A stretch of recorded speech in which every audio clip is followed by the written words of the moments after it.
What's up, YouTube? It's Wavy Wayne, Wavy.wav, coming to y'all again from my home studio setup, just to be able to help you guys out during this time. The coronavirus is going crazy. It's actually getting a lot worse. And we starting to really see and feel the effects here in America. My last two videos, I showed you guys what you could buy to start to set up your home studio, how to set it up and build an isolation booth to get some great sounding recordings in the crib. And now I'm gonna show you how to use a free program, GarageBand, to actually start recording. If you're new to the channel, be sure to subscribe because I'm dropping gems on recording, production, and mixing all the time. GarageBand is completely free. It's recording software that is included on any Mac or iPhone or iPad. Let's just go ahead and jump into it. One thing to double check though is just to make sure that your GarageBand is updated to the latest software. You can do this by going to the App Store icon on your Mac and then just check the updates to make sure that it's updated. Let's go ahead and get started. Typically, when you launch GarageBand, it will open up to whatever project you had open last or whatever project that you saved last. But I like to start off with a new blank project. So if it does open up with a project already, just go up to the File menu and choose New so you can get back to this new project dashboard. In the new project dashboard, you may need to click on this little details button so that you can see all of the details of your project that we're gonna go over, all right? So we're gonna start with a blank project. You can use templates and stuff, but it's really no need for this. Looking at the details panel, the tempo determines the speed of the session, of the beat. So whatever beat that you're gonna be using, if you know the tempo of that, you can enter it in here. If you don't know, don't worry about it. It's really not gonna make a huge difference for what we're gonna use GarageBand for today. The key signature, again, another thing, if you know it, enter it. If not, leave that set to default. Same thing with time signature. Now, down at the bottom, this input and output device, this is some important stuff.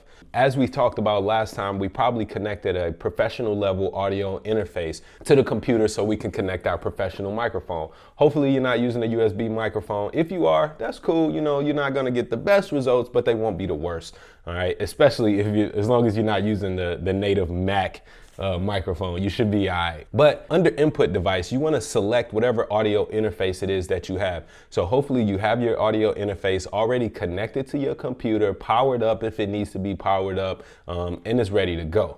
Another key thing to remember also from last video is to make sure that your phantom power is enabled. If you have a condenser microphone, which I have and I recommend that you guys use if you're going to be recording vocals, make sure that that phantom power is on. It looks like a little button that says plus 48V on my audio interface, and it probably looks similar on yours. So down under the input device, this is where I'm going to choose what interface I'm using, and I'm currently using my Apollo Twin. So this is where my microphone is plugged into. So wherever your microphone is plugged into, that's the source that you want to use as your input device.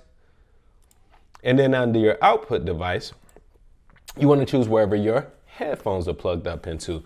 If you are using an audio interface, then just go ahead and plug those headphones up to the interface as well, so that everything is just using the same input and output device. So I'm going to select that and then go ahead and hit choose. Now, of course, Apple ain't gonna just let me start off with a blank session, so they do want me to create a track right away. So not a big deal here. We're gonna go ahead and create a track, and in this case, we're gonna create an audio track. Now, there are some options here at the bottom, so we're just gonna choose audio track, the one with the microphone looking, because that's what we're gonna do. All right, under input, this is important. If your audio interface has multiple inputs, input 1, 2, 3, 4, 5, make sure that you select the input wherever your microphone is plugged into. I plug mine into input 1, since it's just one source, keep it real simple. You should probably do the same. Now, over here to the right, I want to hear my instrument as I play and record. Yes, let's check that box, because when I'm singing into my microphone, I do want to hear myself back in my headphones. Unless you don't. If you don't want to hear yourself for some strange reason, then uncheck that box. My instrument is connected with the Universal Audio Thunderbolt. Yes, I hear sound from the Thunderbolt. Yes, all right, because that's where my headphones are connected. So we can go ahead and hit create, and that will create our first audio track in this session. Now, I don't expect you guys to just be recording acapella vocals, Acapulco vocals. I don't expect that. So I know y'all probably gonna be using a beat. So whatever beat you have, let's just go ahead and drag and drop that into the session, down into this blank area here. So I'm just gonna open up my Finder and navigate over to wherever I save my beats. Let's see, I got some YouTube beats from the Noisy Neighbors. The good thing about using beats from the Noisy Neighbors is that they include the tempo in all of their beats. So this beat's tempo is 130 beats per minute. And like I said though, this ain't really gonna matter for what we're doing, but at least I have that information. I can just go right up here to the top of this window where the tempo field is and enter the tempo just in case I need to use any effects later, like delays, which I'm probably not going to use, but it's just good to have. The next thing I like to do for my session, just to keep organized, is to always have my instrumental track as the very first track in my session. So I'm gonna go ahead and drag this track up. To do that, we wanna drag it over here, not by dragging this actual region, but drag the entire track. So on this left side, we can click and reorganize the entire session that way. Another thing that I always notice, and I always recommend this to all my students, is to turn the level of the beat down some, okay? That beat is gonna be pretty loud, and I'm just gonna play this right now, but we're gonna see that the meters on this track, they're gonna be slamming all the way over to the right. So we're just gonna turn that beat down some, so that our vocals don't have to be so loud and risk clipping or distorting, and yeah, that's the primary reason. So let's just go ahead and play this at this loud part. To choose your section, you can just use this little slider, this little cursor here to indicate where you want to start. And I'm just going to go to this loud part. The bigger the waveforms are in the audio, the louder the section is. So I'm just going to drop my cursor there. And when I play this, not only do we hear that metronome, so we can turn that off right here at the top of our window. Let's first go ahead and turn it off. Since we're using a beat, we don't need the metronome and we don't need this count off. The count off would be kind of like a drummer in the band saying 1, 2, ready, go. And then we start recording. So I'm gonna turn that off too. And now let's try this again. I'm just gonna play this beat. Cool, and you know what? Let's zoom out, scroll over some. Cool, now I see some drums.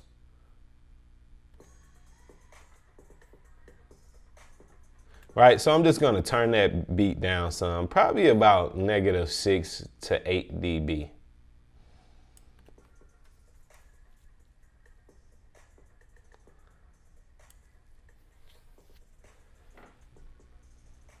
Now again, what that's gonna do is just make sure that my beat is low enough so that I can hear my vocals over that beat without having to turn the preamp on those vocals up too much and risk distortion.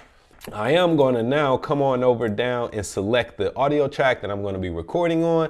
And if you have your phantom power on and your microphone is plugged up correctly to the interface and you turn the preamp up, you should see some signal. So I am seeing signal as I talk here, and we can see that via this meter. Now, when I talk directly into the microphone, check, check, check, we see that the signal might be just a little bit too loud when I get a little excited. So what we want to do, we kind of want that signal to be getting right into that yellow, right at the beginning of the yellow. So I'm going to back this off some until I see that my signal is just starting to cross over into that yellow range on the meter. And then I feel like that's going to be good enough for this level.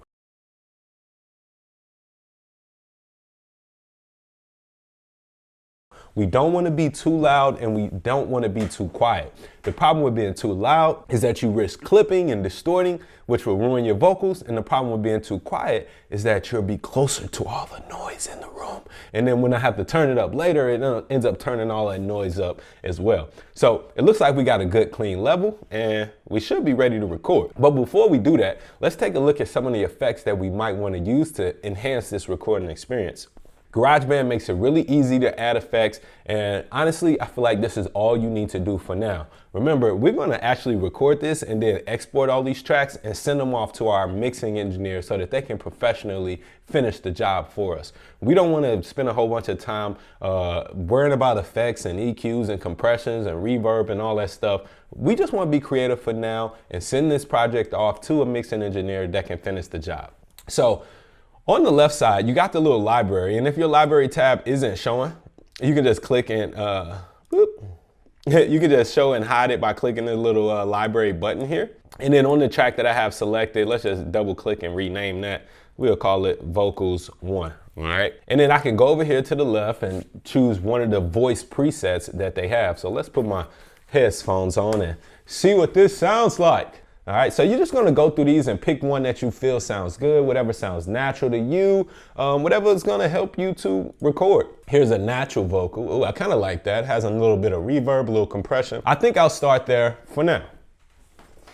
All right, so I got a preset going on for my vocal, got a little reverb. It's gonna make this recording a little more fun. So let's just go ahead and start recording. I'll also show you guys how you can do some really simple edits and how we can export this project once we're done. To start recording, just make sure that the track is ready to record. You're receiving signal on it. All right. The track is selected. And then we just can go right up here to the top of our window in GarageBand and click on that record button. Or you can just hit the letter R on your keyboard if you want to be an editing ninja. Now I know y'all just getting started with home recordings, but it ain't never too early to be an editing ninja. So I'm just gonna go ahead and hit the R. And I'm recording, baby. Yeah. Yeah, it's Wavy, baby. They acting crazy, baby. Hey, I think it's Wavy, baby. I think it's Wavy, baby. Whoop, whoop, whoop, whoop, whoop. Yeah. Ha. Yeah, yeah, yeah. Whoop, whoop, whoop. All right, so that's more than enough, all right? So once you're done recording, just go ahead and hit the space bar. That'll stop your recording. And then you can click on this little monitoring button to take it off monitoring. That way that track isn't active any longer. So now let's just say I messed up on a section here. We can zoom in. I just like to use this pinch to zoom. It works really great if you have a trackpad. So I like to use that on my MacBook. So I'm just gonna pinch to zoom, and let's just say that this section right here, I think it's Wavy, baby. Let's just say that, you know, that wasn't as amazing as it really was. We can go ahead and cut that out. To do this, we just wanna set this cursor, our edit cursor, we wanna set it wherever we wanna start our cut, right? And then feel free to zoom in as much as you need to make sure that you edit appropriately, that you're getting an accurate edit, right? And then if you just hit Command T, that will cut it wherever your cursor is at. And so if I wanted to go to the end of this part, I can go there and hit Command T again, and then just select that little part of the reason. And if I didn't want it, I could get rid of it. Just that easy. You can add more tracks really simply by selecting the vocal track and hitting Command D to duplicate it. And it'll duplicate it with the exact same settings that you already started with. Or you can just go up to the track menu and choose new track if you want to be slow about it. Once our song is recorded, it's now time to export that project and send it off to our mixing engineer so that we can get this thing polished up and finished professionally. All right. To do this, one of the first things you probably want to do is go ahead and export the final bounce of the song as it is right now, so that the mixing engineer can get an idea of whatever effects and processing that you had and how the song should sound as a whole. So the way I would start to do this is to go up to your ruler and simply click up here on this number line. See how we got that there? You can click to extend that little selection, right? The little loop selection, the little cycle button. So whatever you have selected in that loop, and all I did was click and drag there. Let me just pinch to zoom out here. So just make sure that your entire song is selected. Make sure ain't nothing get cut off. All right, cool. So the entire song is selected as is outlined by that little yellow bar at the top. Now we can just go right up to the share button and hit export song to disk. And from here, you will choose your parameters. Now you can name the song. You can name it a Wavy song, rough. It's gonna be my rough mix. Choose where I want to save it. Maybe I want to actually save this on my desktop, you know, in a folder that I'm gonna name Wavy song files.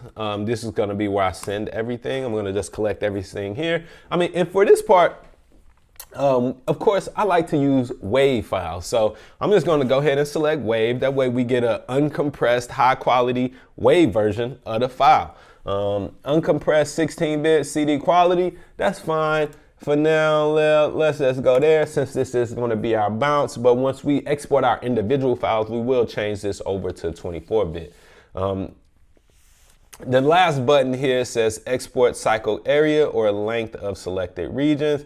Cool, so we just want to export the entire cycle area. That's where we selected that little loop. And then we just go ahead and hit export, and then GarageBand will render everything down and export it to the selected folder. The process to exporting all of your individual vocals is pretty similar, except there are a few steps that we need to go to ensure that everything is completely dry. Now, unfortunately, GarageBand doesn't allow you to just export everything all at once, so you will have to do this one by one. Hopefully you didn't have 100 vocal tracks. So the first thing that we want to do to start to export each track individually, let's just start off with that with our vocals. Now you do want to do this with the beat too, but the beat doesn't have any effect, so we don't have to worry about that. But if you click on the little headphone button, that's the solo button that will mute everything else in this session. So we just want to solo exactly that one track, and then we're gonna go up to share, export song to disk,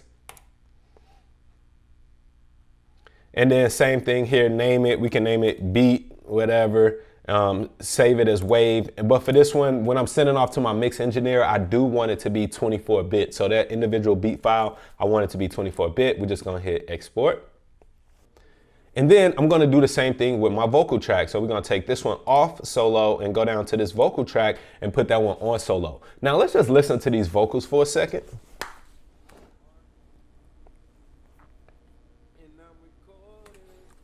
All right, so remember that vocal preset that we put on there and how it has all of those different effects. It's got some EQ and compressors and reverb and stuff like that. As a mixing engineer, I don't want you to send me your vocals with that stuff on it. I want it completely dry because I have better effects that I can probably process than that. And it will give me the freedom to really tweak and dial in exactly the settings that we want. Let's just go ahead and take a look at how we can do this. If this little pane down at the bottom isn't showing, that is simply the smart controls button. So if you click on that little smart controls, that will show all of the effects for whatever track that you're working on. So I'm just gonna make sure I select the track for my vocals. And now that that track is selected, I'm gonna come down here and we're gonna turn off all of these effects. So if I click down where it says plugins, I can see what plugins are being used.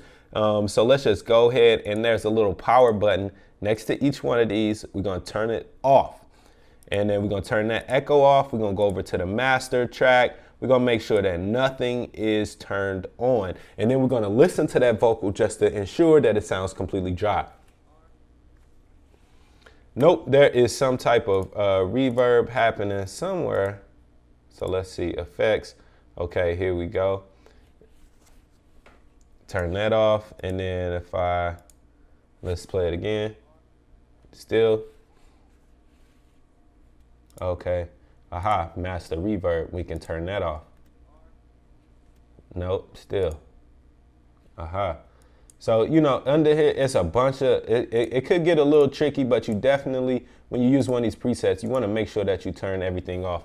Record settings, just make sure everything is off. Oh, see, that reverb was still on. There we go.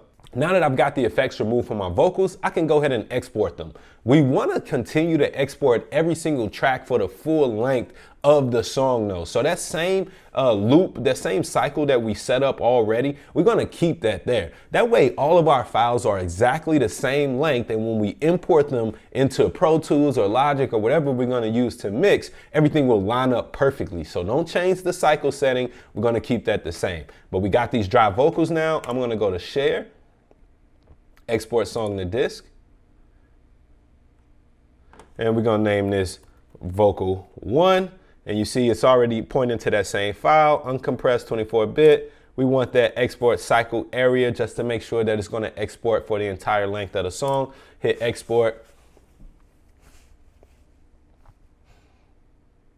and voila, you're going to continue that same process for every one of the vocal tracks or any track that you have in your session. Now, if there is some type of unique effect that you feel is very necessary and crucial to the sound of the song, keep that, print that, and talk about that with your mix engineer. He might just suggest that you keep that sound on there as well.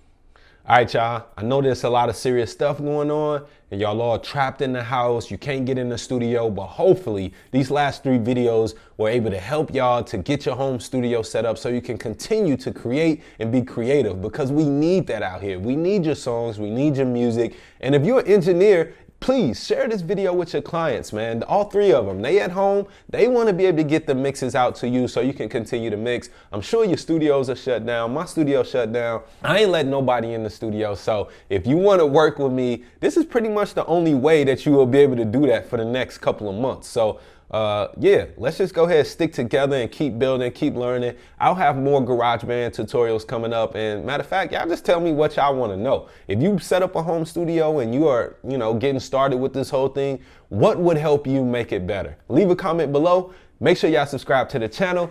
Thumbs up this video if you found it helpful. Be safe. And of course, always be dope. Always.